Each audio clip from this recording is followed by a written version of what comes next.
Okay, Namaskaram. So again, we are going to start with a discussion of chapter number 1, GST. We have reached at a concept where we are going to discuss something about GST common portal. Common portal मतलब इसका नाम common portal पहले तो क्यों है, portal ही हो जाता GST portal. Common portal इसलिए क्योंकि सेंट्रल गवर्नमेंट और स्टेट गवर्नमेंट का कोई अलग पोर्टल नहीं है। C GST act, H GST act, UT GST act, I GST act, इनका भी कोई अलग पोर्टल नहीं है। रजिस्ट्रेशन भी करना है तो इसी पोर्टल पे जाना है, अपील करनी है तो भी इसी पोर्टल पे जाना है, टैक्स भरना है तो भी यहीं जाना है। 99% काम इसी पोर्टल पे होते हैं। दो और पोर्टल इसके साथ काम में आते हैं, एक है इनवॉइसिंग पोर्टल जहाँ पे इनवॉइसेस अभी रेज होते हैं, और एक ई वे बिल पोर्टल। तो ई वे बिल और ई इनवॉइसिंग दो अलग चीजें, इसलिए वो अलग पोर्टल बनाया हुआ है। बाकी सब कुछ चीजें जो जीएसटी के कनेक्टेड है, सारी चीजें यहीं पे आती है। डिपार्टमेंट को भी अगर कोई इंफॉर्मेशन चाहिए वो भी कॉमन पोर्टल को ही एक्सेस करता है, और एसएससी भी अगर कोई चीज अपलोड करना चाहता है तो वो भी कॉमन पोर्टल से ही अपलोड करता है। यहाँ तक क्लियर है? कॉमन पोर्टल एक बार देख लेते हैं। Majority of you must have seen it ना, पहली बार देख रहा है ऐसा कोई है क्या? कॉमन पोर्टल देख लेते हो ना एक दो बार दिन में, तो ये कॉमन पोर्टल है। अभी तुम क्या सॉफ्टवेयर पे ज्यादा काम करते हो तो कॉमन पोर्टल पे कम करते रहोगे। तो कॉमन पोर्टल मतलब ये जीएसटी का वेबसाइट, ये वेबसाइट नहीं है, ये जीता जागता सॉफ्टवेयर है, ठीक है ना, एक जीती जागती कंपनी है, समझ लीजिए आप। तो जो डिपार्टमेंट में जाके पहले लाइन लगा के काम करना पड़ता था, वहां जाने की कोई जरूरत नहीं है, सब कुछ यहीं से हो जाता है। तो पहला होम है, फिर सर्विसेज में उन्होंने क्या क्या लिखा है, तो रजिस्ट्रेशन से लेके देखिए ना, सर्विसेज में क्या क्या दिया है, registration, payment, user services, refund, e way bill, ठीक है ना। तो रजिस्ट्रेशन में भी क्या क्या है, new registration, track application status, यहाँ से चालू हो जाता है, ठीक है ना। पेमेंट में क्रिएट चालान, हाँ जीएसटी भरना है या पेमेंट जो है वो ट्राई करना है। यूजर सर्विस में एचएसएम कोड को सर्च करना है तो यहाँ से आ जाता है। फिर कॉज लिस्ट है, वेरीफाई एफआरएन, हॉलीडे लिस्ट वगैरह दुनिया भर के, ठीक है। फिर रिफंड है, ई वे बिल सिस्टम है, ट्रैक एप्लीकेशन सिस्टम है। जीएसटी लॉ पढ़ना है तो उन्होंने लॉ यहाँ पे डाल दिया है। डाउनलोड्स अगर बहुत सारे करने होंगे कुछ टूल्स वगैरह तो यहाँ पे दिए उन्होंने। टैक्स पेयर को आप सर्च कर सकते हो, ठीक है ना, टैक्स पेयर को सर्च कर सकते हो। जैसे अभी मुझे किसी और का तो नंबर याद नहीं, किसी का पैन पता है जो कंपनी रजिस्टर्ड है, तो ये मैंने अपना जीएसटी नंबर डाल दिया, ठीक है ना। फिर ये अजीब सा कैप्चा आया है, क्या है ये, सर्च करने का। तो सर्च किया तो अपना जीएसटी नंबर आ गया, राम पाटिल, ठीक है ना। इफेक्टिव डेट देखिए 1 जुलाई 2017, जब से जीएसटी आया है तब से हम लोग अभी यहाँ से रजिस्टर्ड है। क्यों? क्योंकि हम पहले ही ओल्ड लॉ में रजिस्टर्ड थे, सर्विस टैक्स लॉ में रजिस्टर्ड थे, तो हमें माइग्रेट किया गया था जीएसटी लॉ में, तो वी आर माइग्रेटेड एंटिटी। फिर रजिस्टर्ड ऑफिस वगैरह दिया है आपको। यहाँ पे जाके क्या चेक करना है, मेरे गुड्स का, सर्विस का क्या है, एचएसएन क्या है, तो दिख रहा है आपको यहाँ पे मैनेजमेंट कंसल्टेंट, ठीक है ना। हम लोग सीए फॉर्म मैनेजमेंट कंसल्टेंट करके थे। फिर यहाँ पे क्या, show filing table, show return filing frequency. तो फाइलिंग टेबल जाके देखने का कभी भी किसी भी क्लाइंट का कि ये बंदा टाइम पे रिटर्न भरता है या नहीं भरता। तो ये जीएसटीआर 3B का समरी है और जीएसटीआर 1 का, ठीक है ना। तो ये लेटेस्ट तक भरा हुआ है क्या, चेक करना चाहिए आपको। ये लेटेस्ट मेरा 1 कहाँ तक भरा गया है, अक्टूबर मंथ का 9 नवंबर पे, तो टाइम पे भरा गया है। और जो ये था पेमेंट का, तो पेमेंट आप देखो 20 तारीख को करना है, तो हम देखो कभी 20 को करते, कभी 16 को करते, कभी 20, 18, 19, 18, 19, 19, 16, मतलब भर रहे टाइम पे भर। हम लोग डिफॉल्टर नहीं, हम लोग लेट नहीं भरते जीएसटी, हम टाइम पे ही भर रहे। तो ऐसे आपको क्लाइंट को चेक करना पड़ता है कि आपका जो क्लाइंट है जिसके साथ आप बिजनेस करने जा रहे हो, ठीक है ना, उसकी जैसे आप जैसे पकड़ लो, कोई लड़का आपको मैसेज करता है, लड़की मैसेज करती है, जाके पहले क्या करते हो, उसका इंस्टाग्राम पे पूरा कैसे इन्वेस्टिगेट करते हो, ये कौन है, कहाँ से है, इसने कौन से फोटो अपलोड किए, करते हो कि नहीं। हाँ, तो बिजनेस किस साथ करे तो थोड़ा तो इसको इंस्टाग्राम पे जाके चेक नहीं करने का ना। इंस्टाग्राम इसका चेक करके क्या करोगे, कुछ मिलेगा तो नहीं। तो इसकी प्रोफाइल कहाँ पे जाके चेक करनी है, जीएसटी पोर्टल पे जाके चेक करनी है। अब कभी कभी उसका जीएसटी नंबर आपके पास नहीं होगा तो आप पैन से भी उसको सर्च कर सकते हो। पहले पैन से सर्च करो तो उसके जितने भी जीएसटी नंबर है सारे ओपन हो जाते हैं। ओके, ई इनवॉइस का मैंने आपको बताया, अभी ई इनवॉइस का नया पोर्टल बना हुआ है, तो ये यहाँ से उन्होंने कनेक्ट करके दिया हुआ है ई इनवॉइसिंग के लिए। तो यहाँ पे देखो ऊपर पोर्टल चेंज हो गया, e-invoice.gst.gov, ठीक है। चलो, ये तो ई इनवॉइस का हो गया।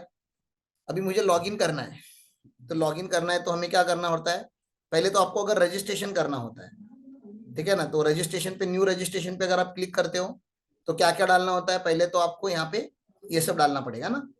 I am a tax payer, tax deductor, GST practitioner, क्या हो आप, फिर कौन से स्टेट या यूटी से बिलोंग करते हैं, फिर डिस्ट्रिक्ट क्या है आपका, लीगल नेम क्या है बिजनेस का, permanent account number, email address, mobile number. Okay, यहाँ से जाओगे तो आपको क्या मिल जाएगा, TRN नंबर मिल जाता है, टेम्पररी रेफरेंस नंबर, और टेम्पररी रेफरेंस नंबर से फिर आपको पूरा फॉर्म फिलअप करना होता है। ओके, तो that is one thing that you can do here on GST portal. अब अपना क्या, अपना रजिस्टर्ड तो है, तो वी विल ट्राई टू सी के अंदर कैसे दिखता है पोर्टल। ठीक है, तो यहाँ पे रिटर्न कैलेंडर दिखा रहा है, दिख रहा है आपको कि सारे रिटर्न भर दिए हमने टाइम पे ना। लास्ट वाला अभी अक्टूबर का 1 गया है, टू बी अभी 3 भी, अपना 3 भी टू बी फाइल्ड दिख रहा है, राइट। ये भी देख सकते हो आप। अभी यहाँ पे शॉर्टकट क्या क्या दिया है, return dashboard, create challan, view notice and order, annual return. अभी एनुअल रिटर्न का भी टाइम चालू हो गया ना, तो एनुअल रिटर्न भी यहाँ पे आ गया। ओके, डैशबोर्ड है यहाँ पे, इसको बोलते हैं सर्विसेज। सर्विसेज में रजिस्ट्रेशन है, अभी रजिस्ट्रेशन में दुनिया भर के ऑप्शन ओपन हो गए, देखो यहाँ पे। ठीक है, लेजर्स, लेजर्स में मैंने आपको क्या बताया था, आपको ये लेजर्स मिलते हैं ना, ई कैश लेजर, ई क्रेडिट लेजर, ई लाइबिलिटी लेजर। अभी क्रेडिट लेजर अपना जनरेट हो गया रहेगा, दिख रहा है आपको, कुछ आईटी से हमारे पास पड़ा हुआ है, उसका यहाँ पे बैलेंस दिखा रहा है कि बाबा आपके पास सी का बैलेंस कितना है, एस का बैलेंस कितना है, आई का बैलेंस कितना है, राइट। तो ये बैलेंस आपको दिख रहा है यहाँ पे आईटीसी का। ठीक है, तो ये कौन सा लेजर है, ई क्रेडिट लेजर है। हम कैश भरते हैं तो कैसे भरते हैं पोर्टल पे, तो यहाँ पे लास्ट ईयर का टर्नओवर वगैरह वो सब आपको इन्फॉर्मेशन मिल जाती है। पेमेंट पे अगर आप जाते हो तो क्रिएट चलान पे जाओ, और ये देखो सारे टैक्स के पेमेंट यहीं पे होते हैं, CGST, IGST, cess, Maharashtra GST। मैंने क्या बोला था आपको याद है ना, हम किन से स्टेट में रजिस्टर्ड है, हम 27 में रजिस्टर्ड है, अपना कोड 27 है, तो महाराष्ट्र के है। ठीक है, तो यहाँ पे आप टैक्स भी भर सकते हो, इंटरेस्ट भी भर सकते हो, पेनाल्टी भी भर सकते हो। यहाँ पे मैंने 1000 रुपया डाला तो बॉटम में टोटल ऑटोमेटिकली आ गया। ठीक है ना, फिर HC के साथ HGST भी भरना पड़ेगा 1000 रुपया मुझे, तो ये 2000 हो गए।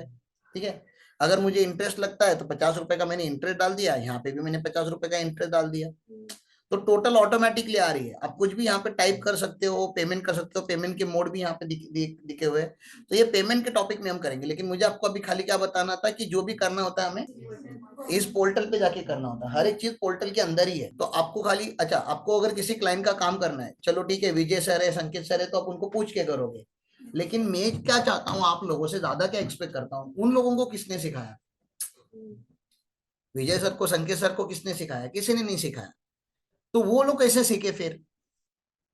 तो एक तो वो पोर्टल को लॉगिन करके बैठ जाते थे, टाइम पे भी बहुत ज्यादा था, हमारे पास क्लाइंट कम थे शुरू शुरू में, तो रिसर्च एंड डेवलपमेंट पे उन्होंने टाइम ज्यादा डाला है। दूसरा, वो लोग क्या करते थे, कोई भी चीज अगर रुक जाते हैं, मैं अवेलेबल हूं तो मुझे पूछ लिया, दिनेश है तो दिनेश को पूछ लिया, अगर हम दोनों भी अवेलेबल नहीं तो यूट्यूब कर लेते थे।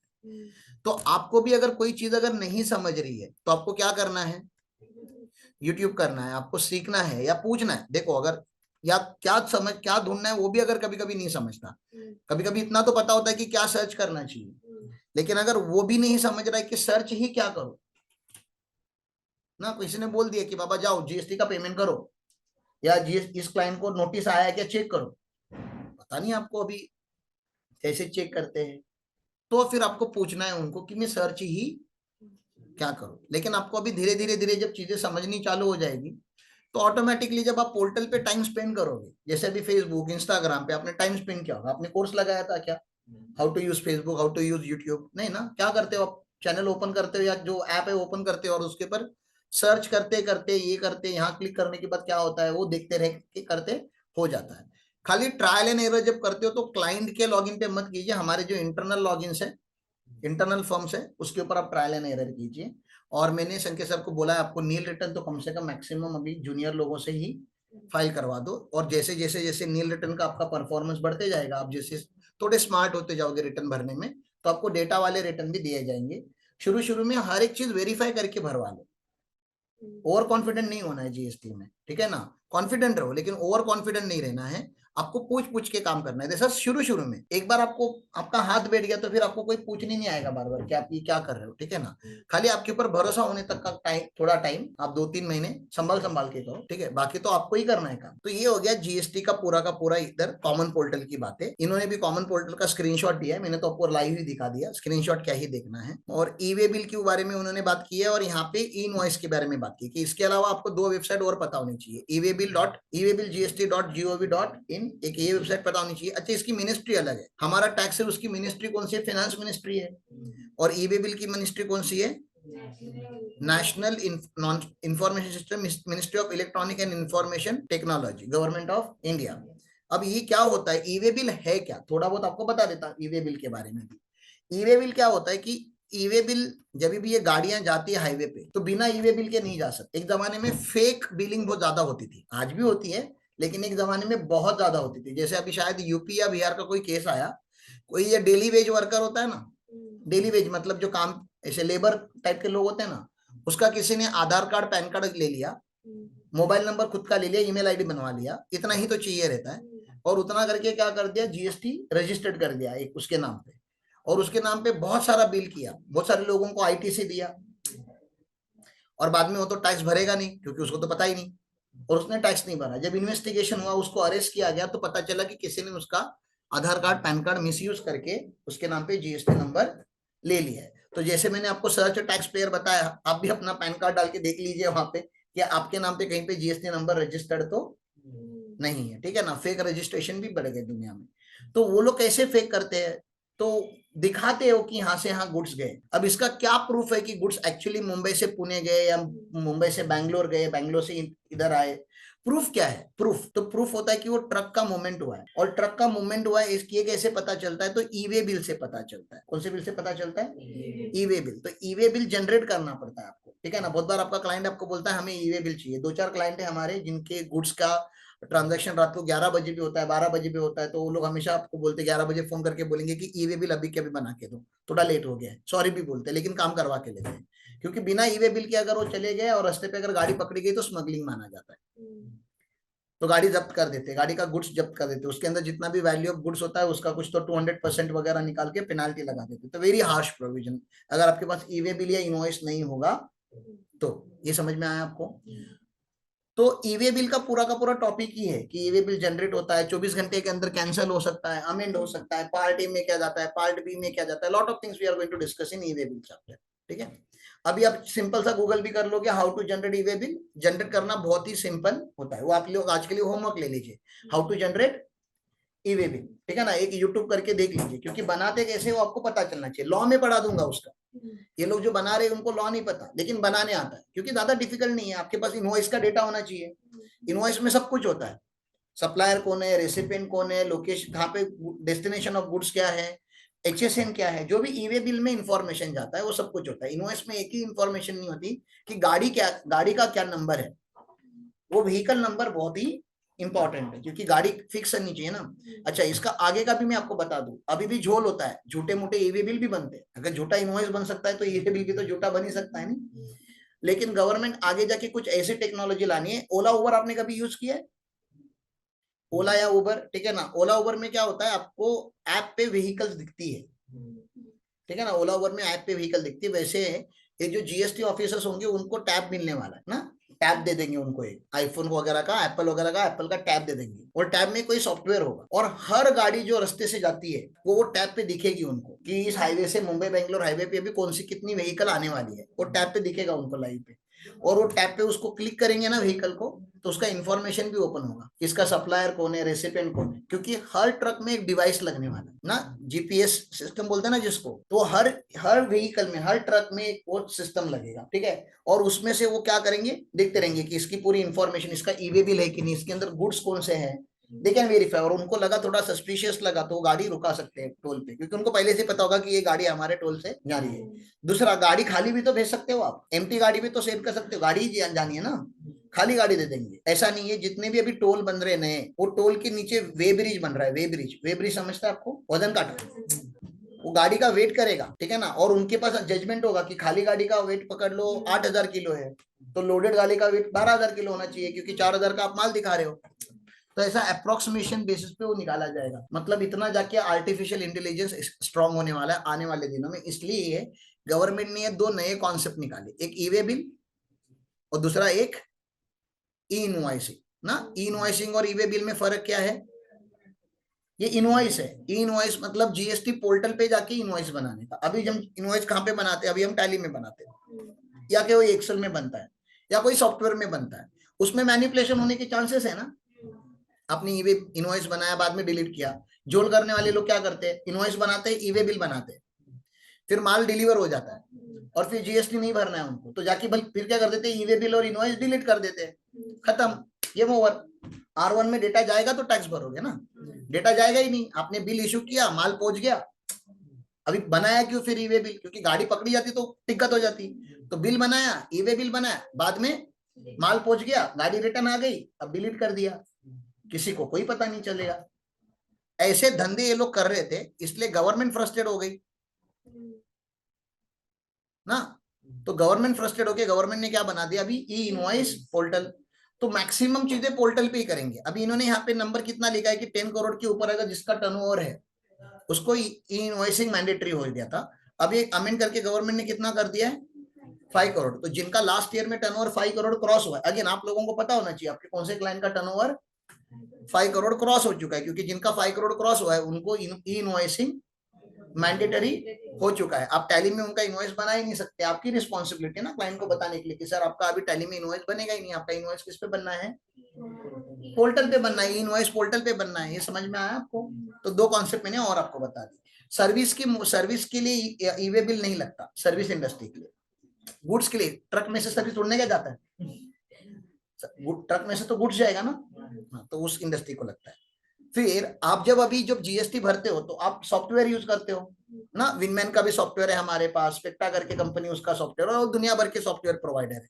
तो इनको किसने अथॉरिटी दी कि जीएसटी हम डेटा सॉफ्टवेयर में भरते हैं, लेकिन वो ऑटोमेटिकली गवर्नमेंट वेबसाइट पे जाता है। मतलब गवर्नमेंट वेबसाइट और सॉफ्टवेयर कंपनी इंटीग्रेटेड है, कनेक्टेड है ना दोनों। तो ये कनेक्टेड होने की अथॉरिटी इस सिस्टम ने दी, जीएसपी एंड एएसपी। तो जीएसपी मतलब कौन, जीएसटी सुविधा प्रोवाइडर्स, ठीक है ना। तो जीएसटी ने selected certain information technology and information technology enable service and financial technology companies. तो बहुत सारे टेक्नोलॉजी कंपनी, आईटी कंपनीज है, क्योंकि सब कुछ आईटी पे होने वाला है। तो कोई प्राइवेट कंपनीज है जो जीएसटी पोर्टल को हेल्प करती है ये सारी चीजों को इंप्लीमेंट करने के लिए, उनको क्या बोला जाता है, जीएसपी, ठीक है ना। फिर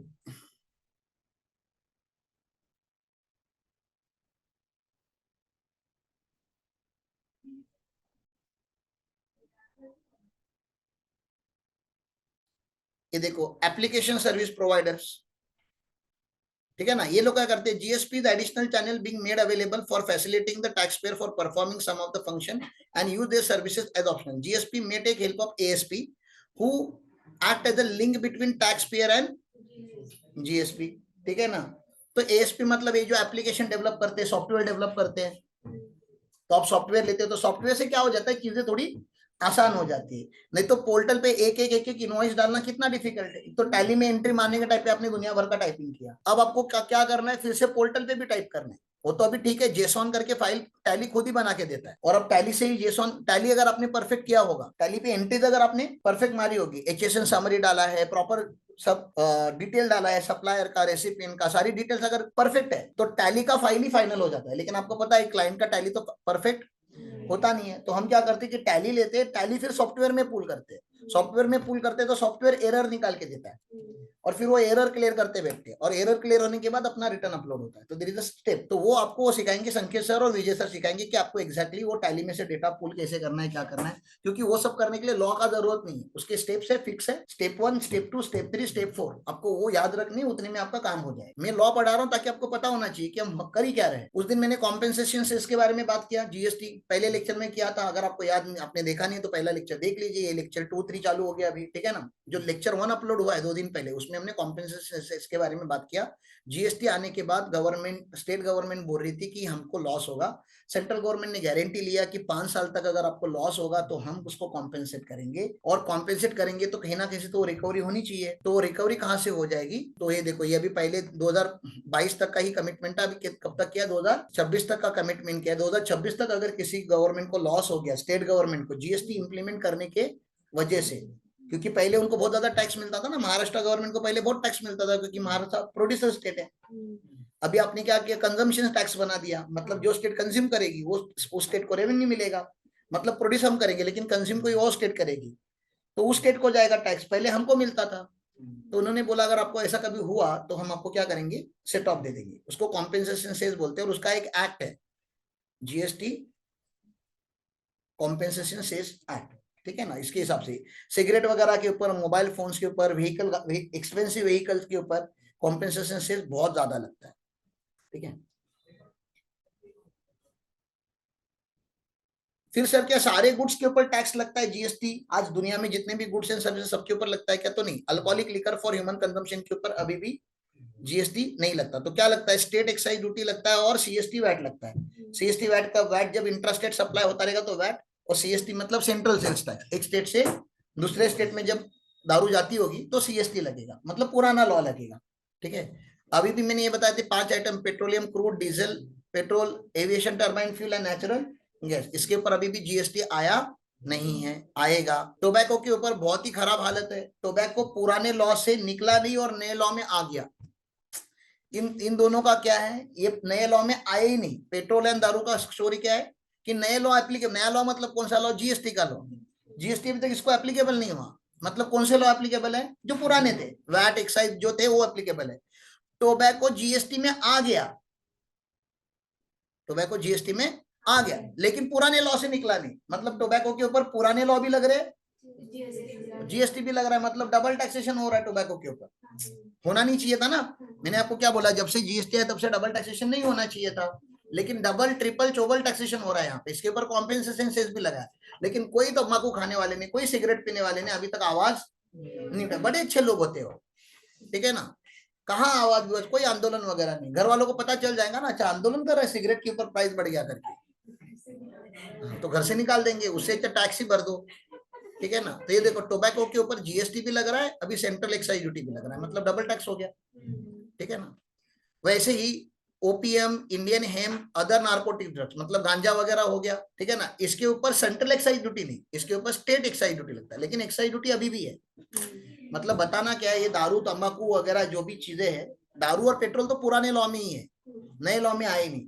और गांजा, टोबैको वगैरह जो रहता है, फूकने वाली चीजें जो रहती है, वो जीएसटी में तो आ ही गई, लेकिन पुराने लॉ में भी है, तो डबल टैक्सेशन होता है वहां पे। ठीक है। अब मैंने आपको बताया था 17 टाइप के टैक्सेस थे। अब ये तो जनरल नॉलेज की बात हो गई, लेकिन 17 ऐसे टैक्सेस थे जो जीएसटी में मर्ज हो गए। तो सेंट्रल वालों ने क्या क्या गिव अप किया देखो। Central excise duty and additional excise duty, service tax, excise duty on medical and toiletry preparation, counter veiling duty, special counter veiling duty, ये 2 कस्टम ड्यूटीज थी, स्पेशल कस्टम ड्यूटीज थी। Central sales tax, central surcharge and cess, ये सब उन्होंने give up किया। State वालों ने क्या क्या गिव अप किया, state surcharge and cess, entertainment tax, लेकिन except by local authority. Local authority रहती है ना, जैसे अभी आपकी गडिंग्लज नगर परिषद है, या बीएमसी होती है हमारी, बृहमुंबई म्यूनिसिपल कॉर्पोरेशन। ठीक है ना। उनका जो टैक्स है वो अभी भी है। पहले मूवीज के ऊपर एंटरटेनमेंट टैक्स लगता था, अभी वो चला गया। ठीक है ना। अभी एंटरटेनमेंट टैक्स नहीं, अभी मूवी टिकट के ऊपर भी क्या लगता है, जीएसटी। ठीक है ना। फिर tax on lottery, betting, gambling, ये चला गया। चला गया मतलब जीएसटी में आ गया वो। अब लॉटरी, बेटिंग, गैम्बलिंग के ऊपर क्या लगेगा, जीएसटी लगेगा। एंट्री टैक्स, एंट्री टैक्स मतलब ऑक्ट्रॉय बोलते थे हम उसको पहले। आपने कभी देखा होगा तो अपने यहाँ पे भी, निप्पानी के यहाँ पे एक ये चेक पोस्ट है, बड़ी बड़ी गाड़ियां वहां पे रोकी रहती है हमेशा। ठीक है ना, क्योंकि स्टेट चेंज हो जाता है ना, महाराष्ट्र से कर्नाटका होता है, तो चेक पोस्ट है। स्टेट लेवल पे अभी भी है, स्टेट लेवल पे चेकिंग होता भी है, महाराष्ट्र गोवा पे बॉर्डर पे भी चेकिंग होता है। लेकिन पहले जब म्यूनिसिपल और कॉर्पोरेशन चेंज हो जाती थी, मतलब थाने से माल अगर मुंबई में जा रहा है तभी भी चेकिंग होती थी। ठीक है ना। और चेकिंग मतलब क्या समझ रहे हैं आपको, लक्ष्मी चेकिंग मतलब वो बिल नहीं चेक करते थे, वो क्या लेते थे, जो चेकिंग वाले लोग रहते थे वो क्या लेते थे, लक्ष्मी दे दो, 200-500 रुपया दे दो, चलो 200-500। मतलब बिजनेसमैन को कितना तकलीफ होता रहेगा, आप समझ रहे हो क्या, बेचारा व्यापार कर रहा है, लेकिन सही गलत दोनों करना पड़ता था उसको। ठीक है, ऐसा होता था। फिर वैट सेल्स टैक्स चला गया, लग्जरी टैक्स चला गया, टैक्स ऑन एडवर्टाइजमेंट चला गया। ये सब कुछ जाके क्या बना, इन दोनों ने मिला के क्या बनाया, दोनों ने हाथ मिलाया, सेंट्रल गवर्नमेंट और स्टेट गवर्नमेंट ने हाथ मिला के नया लॉ बनाया। तो 17 एक्ट थे जो चले गए, कितना अच्छा है। नहीं तो तुम्हारा सिलेबस और इधर काम 17-18 एक्ट का काम होता तो मर नहीं जाते लोग। जीएसटी एक एक्ट का काम कर रहे हो तो इतना तकलीफ हो रहा है। जीएसटी और इनकम टैक्स 17 एक्ट का काम अगर काम करना होता तो हालत खराब हो जाती। हमारी आर्टिकलशिप में हमने किया है। ये सब बेनिफिट ऑफ जीएसटी वगैरह पढ़ लो, सब अच्छा ही है, सब अच्छा ही लिख रहे हैं लोग। बाकी किसी को बेनिफिट हो या नहीं हो, हम सारे टैक्स कंसल्टेंट, टैक्स एडवाइजर्स को बहुत ज्यादा बेनिफिट हुआ। पहले क्लाइंट साल में 1 बार आता था, 2 बार आता था, हर महीने आप, ठीक है।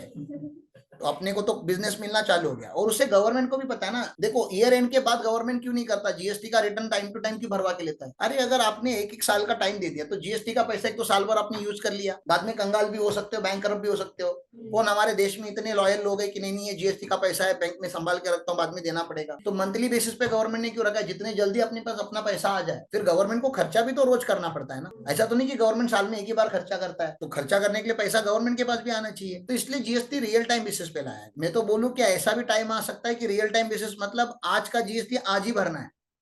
अभी तो कम से कम रियल टाइम मतलब इस महीने भर में जितना भी कलेक्ट किया अगले महीने की 20 तारीख को भी भरना है। मतलब महीना 1.5 महीना मिलता है अभी भी आपको। पीने रहेंगे तो पीने दो रे, मेरा वाला ये वाला है। Thank you Aditi. फिर कॉन्स्टिट्यूशनल प्रोविजन आ रहा है यहाँ पे, ये मैंने पढ़ाया हुआ है बहुत सारा, ज्यादा डिटेल में पढ़ना भी नहीं है आप लोगों को अभी। और क्या है चैप्टर नंबर 1 कॉन्स्टिट्यूशन बोले तो एकदम कोर एक्ट हो गया ये। काउंसिल के बारे में मैंने पहले लेक्चर में कवर अप कर लिया कि जीएसटी काउंसिल क्या होता है, उसकी क्या पावर है, ठीक है ना। उसकी वेबसाइट अलग है, काउंसिल की वेबसाइट अलग है। बस chapter number 1 over. Question answer आपको करना है, आप चाहते हो तो कर लो आपके नॉलेज के लिए, नहीं तो कम से कम जहां जितना वहां पे लिखा हुआ है उतना अपना हो गया।